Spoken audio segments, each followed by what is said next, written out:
What's up, everybody? This is Bobby Polite. This is episode 18. And we're going to talk about what I'm looking forward to with the Nintendo Direct we got last week on February 9th. There was a lot of stuff that was touched upon, announced, that we saw coming and some surprises, but I'm just going to talk about what I'm excited about more than anything, and then and we'll go from there. And then I also want to talk a little bit about Demon Slayer, the anime, because wow.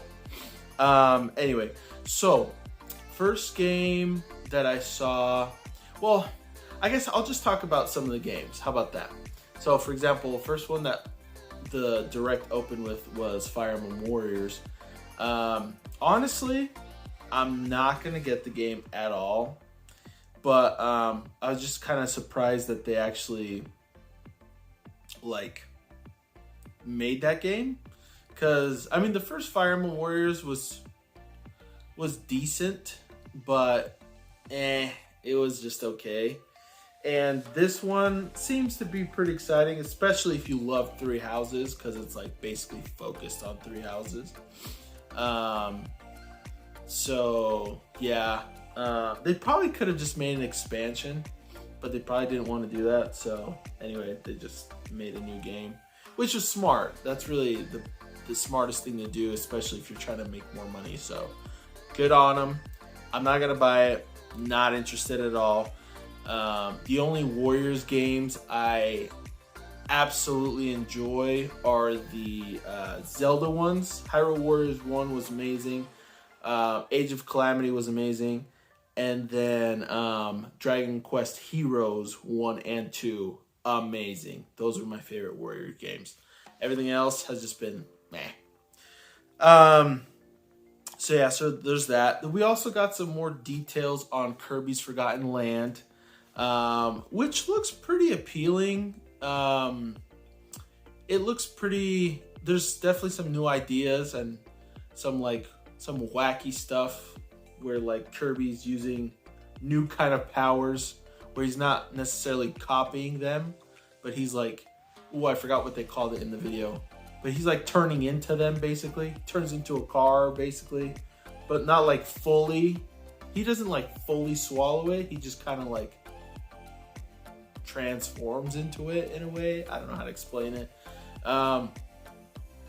So that's kind of fun. It seems like a fun way to explore the world, you know.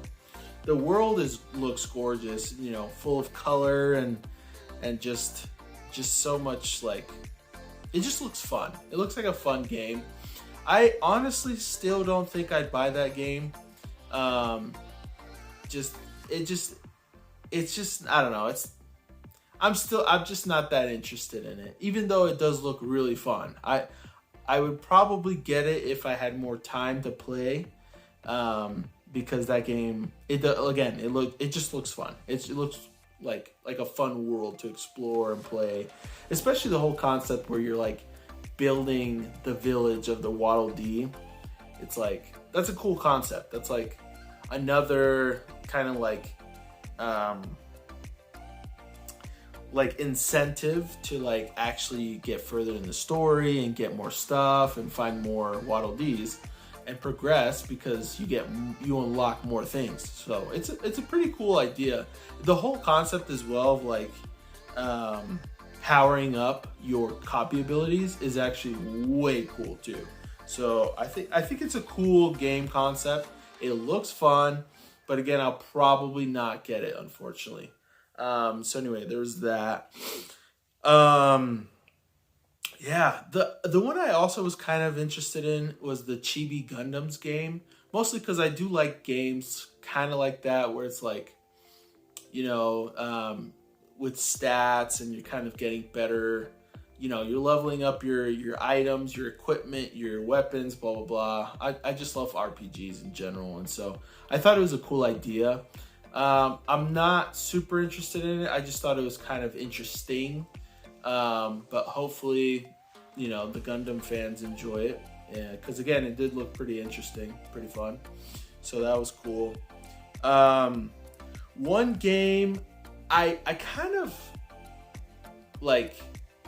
would like to be a little bit more interested in, but I'm really just not, because it's just I don't have the time to invest in such a huge new genre, a new franchise. But Triangle Strategy, I even tried to play the demo of it, but I couldn't. It should be my kind of game, because I love Fire Emblem.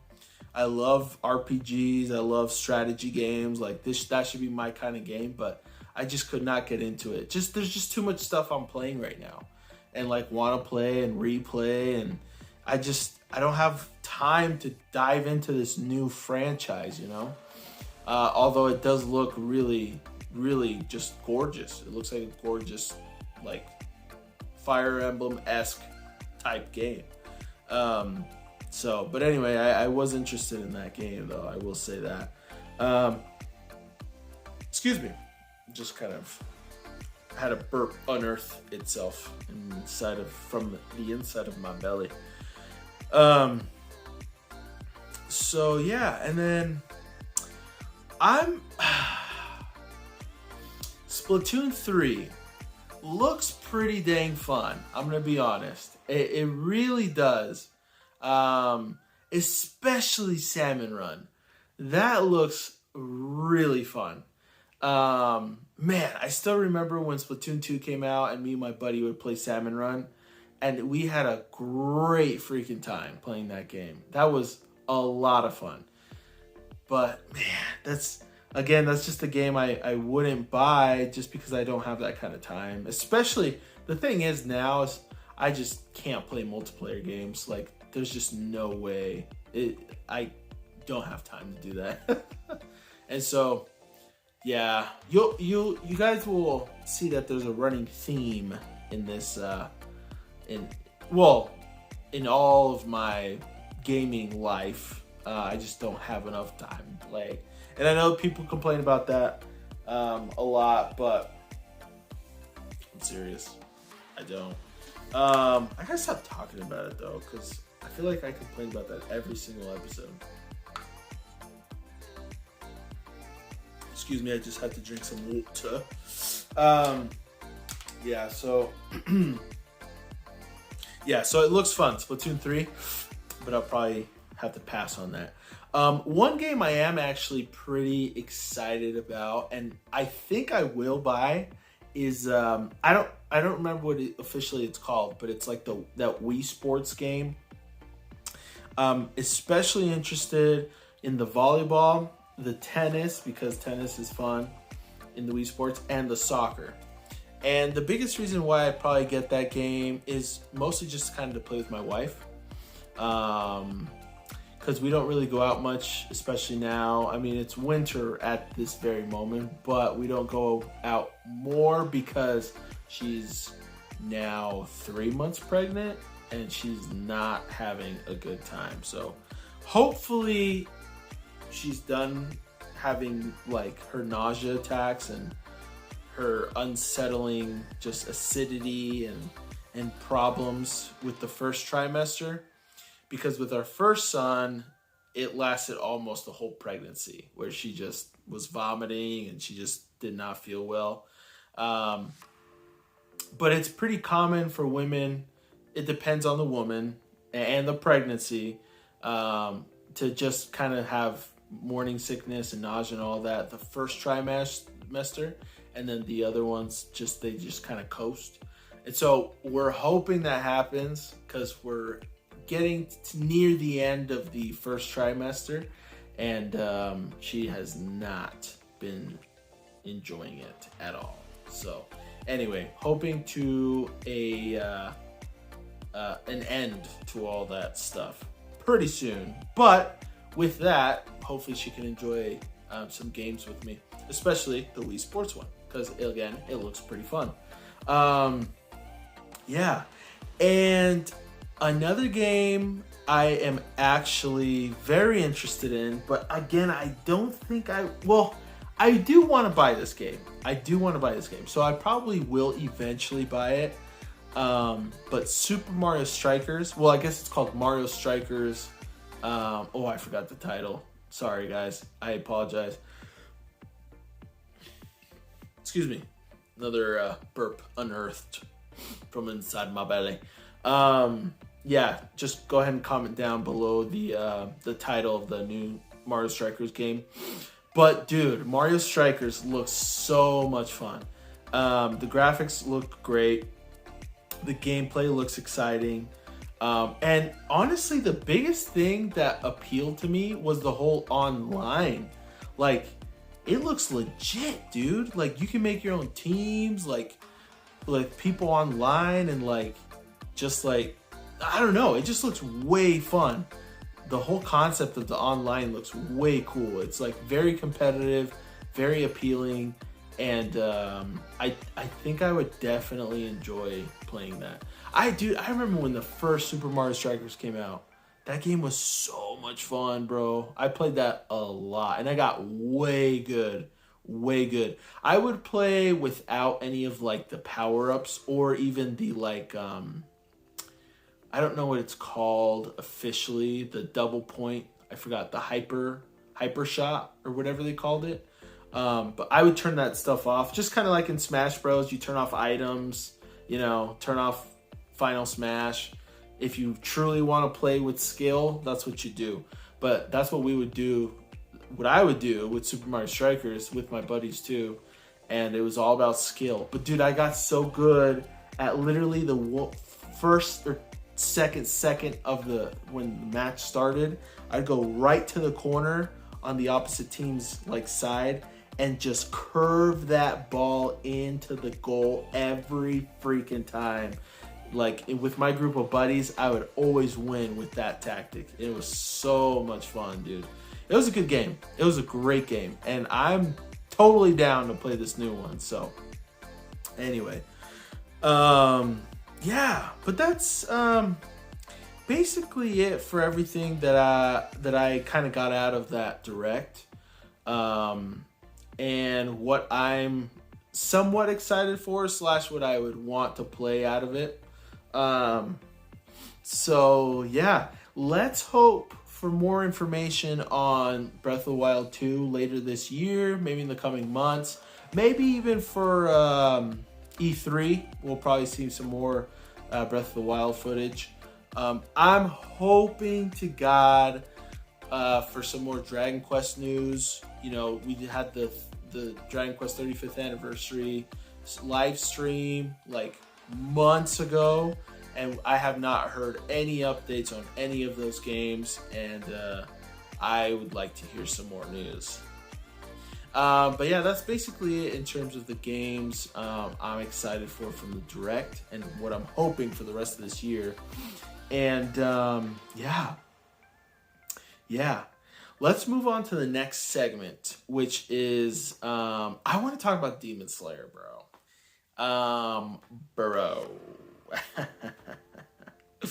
Okay, I'm pretty sure the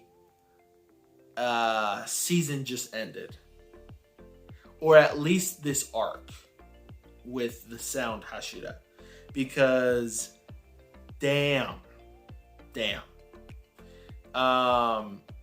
First of all, if you haven't watched it and you care about spoilers, probably don't watch the rest of this podcast. So if you don't want to hear anything about Demon Slayer Season 2, especially up to where we're at right now in the anime, peace out. We'll see you guys next week. Okay, so now that those people are gone, let's talk about it. Holy crap, what an amazing freaking arc. The Sound Hashira was so cool. It's funny because when the first time I saw the Sound Hashira, I was kind of like, man, I don't like his design. He looks kind of lame. He looks weird. I don't know. It's just, I was not about it. But now that we actually, well, first of all, the opening, freaking song to Season 2, especially the Entertainment District, arc is amazing. Da da da da da da da da da da da da da da. So freaking good, dude. Such a great intro, man. Gosh. It's man, even the freaking the opening like scene, like the whole animations for it with the fireworks and with everyone is just so great, dude. Tengen's wives. I still have a question about the wives. Why do they look so much like the three main characters? What is up with that? They look identical to the three main characters. Tanjiro, Inosuke, and Zenitsu. Literally, they look exactly like them, but like their older sister versions or something. So weird. But still love it. And I love how like the three wives of the Sound Hashira are like literally the same height, yet he like is double their size. He just towers over them. He's huge. He's a huge guy. And he's freaking dope, dude. He looks cool, actually. I especially like it with his hair down. He looks so cool with his hair down. I love that he's like extremely handsome and that Inosuke like hates that about him. Oh, no. Inosuke thinks he's just crazy and weird. But Zenitsu's the one that hates that about him, which is hilarious. He's just jealous. But I do, man, the Sound Hashira, I really liked him as a character because he was like very like he just fit in so well with those three. Like he was like mature, but at the same time, like he would stoop to their level with being like, especially with Inosuke, who would just get pissed at Inosuke for being so weird and creepy and just like he just thought he was weird, which is hilarious because like he was weird too. Yeah, just so funny. It kind of reminded me of Haikyuu, how like they talk about Kageyama and like what's his name? The kid that does the Rolling Thunder. I can't believe I forgot his name. He's also in Karasuno. But they're like monsters. They're like way too good. They're like talented chaps, and like, you know, they get along because they're just demons basically of like with talent. They're geniuses. So it's kind of funny. But yeah, so I thought that was great with Inosuke and the Sound Hashira. And then Tanjiro. Okay, bro. Tanjiro's like freaking like Super Saiyan moment was so freaking dope, dude. Goodness gracious, that was the coolest thing ever. And we got to see a little bit more of his past, or like his ancestry and what he is or what he was. And I thought that was so flippin' cool, dude. Yeah, that was just so cool. His ancestor. I love how the girl talked about how she felt terrified, but it wasn't her, it was her cells. It was Muzan's cells that were like trembling with like this, you know, what Tanjiro was saying and like his breathing techniques and stuff. So freaking cool. So obviously in this next section, he's gonna like be investigating a little bit more about what the heck happened to him. Same with freaking Nezuko. She went like her own kind of Super Saiyan, and that was crazy too. She like grew flowers and stuff. That was crazy. And she like, okay. The only thing I was thinking about when she got bigger was like how her breasts became bigger. And I was thinking, there's probably so many fans that had their like dreams come true when Nezuko got bigger in every proportion. I was just thinking that. I was like, oh wow, what the heck? She's got boobs now? But I just thought it was funny because I was just thinking, I bet you there's so many guys out there right now that are like, oh my gosh, finally. So anyway, I just thought that was funny. So yeah, great freaking season, bro. And then the fight. Oh my gosh, dude. The fight was dope. First, you think they beat the freaking the chick. Then you find out there's two of them. There's also a brother. And he's like way stronger than she is. And he's a freaking just literally a demon. I mean, they're demons, but damn, that guy was crazy strong. Yeah, not even a sound Hashira could beat him on his own. Like, yeah, dude, that was so crazy.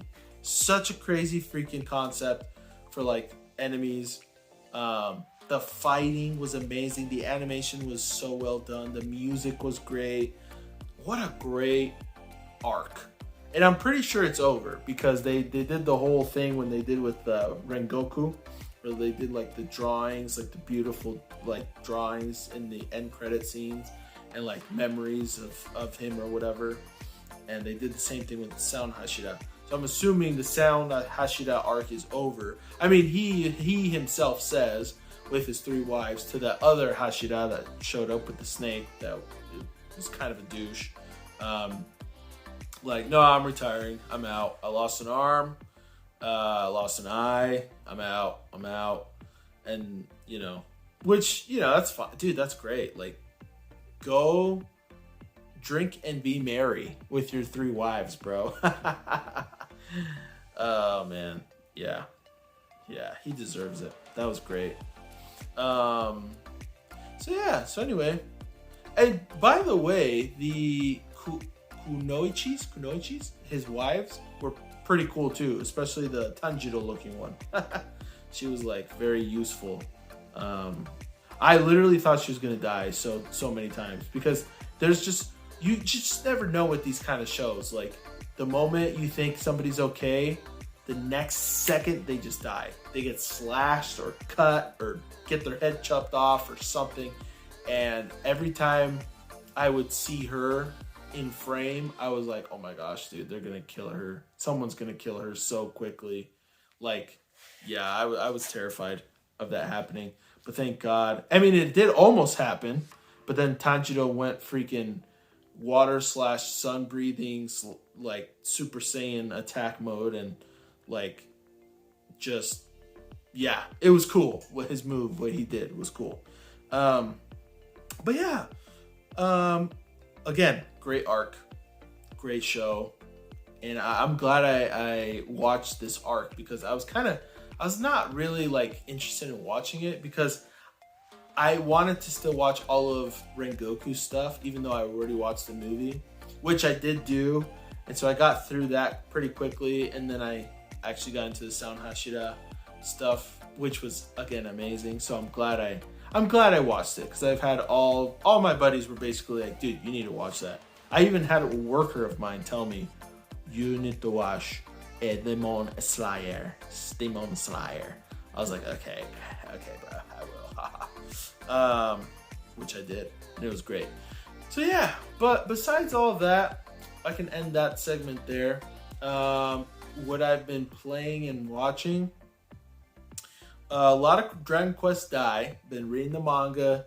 Been watching the anime again. I'm still watching the anime every week.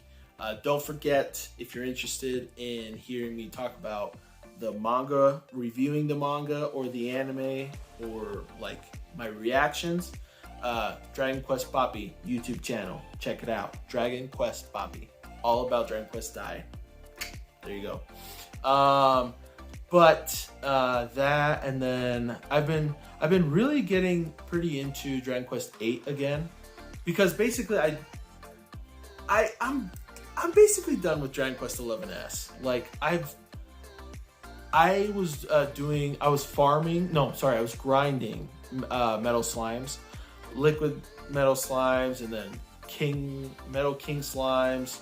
Well, they're vicious counterparts. And I leveled up so quick up to like the 90s with all my characters, because I was at like 60 something, and then I've just been grinding, and now I'm up to like level 90. And so I was able to beat a couple of the end like secret bosses or whatever, but I still now I'm on the chapter 3 of the end bosses, and it's so hard because there's 2 sets of bosses and they're crazy hard. Anyways, yeah. So, but I think I'm done with 11S because what I want to do is play Dragon Quest 8 all the way through and start 11, but on my 3DS, on the Japanese version. And so I would like to do that soon. So anyway, but I have gotten into, again, Dragon Quest 8, which is good. So anyway, so I've been enjoying that. Still keeping up with One Piece. Attack on Titans is amazing, bro. Holy crap, that show is so good, dude. That show's crazy. Yeah, and besides that, I've actually been playing a little bit more of Kingdom Hearts 3 with my son especially, and been enjoying that. But that's basically all I've been doing, watching and reading. So yeah, why don't you guys let me know what you're reading, watching, or playing? We can talk about it. But yeah, that's basically it for this episode. This was episode 18. Thank you guys for listening and / watching. Don't forget to like and subscribe for more content, or follow me on whatever podcast services you're listening to me on. And I appreciate you guys for listening and watching. And we'll see you guys next week. Peace out.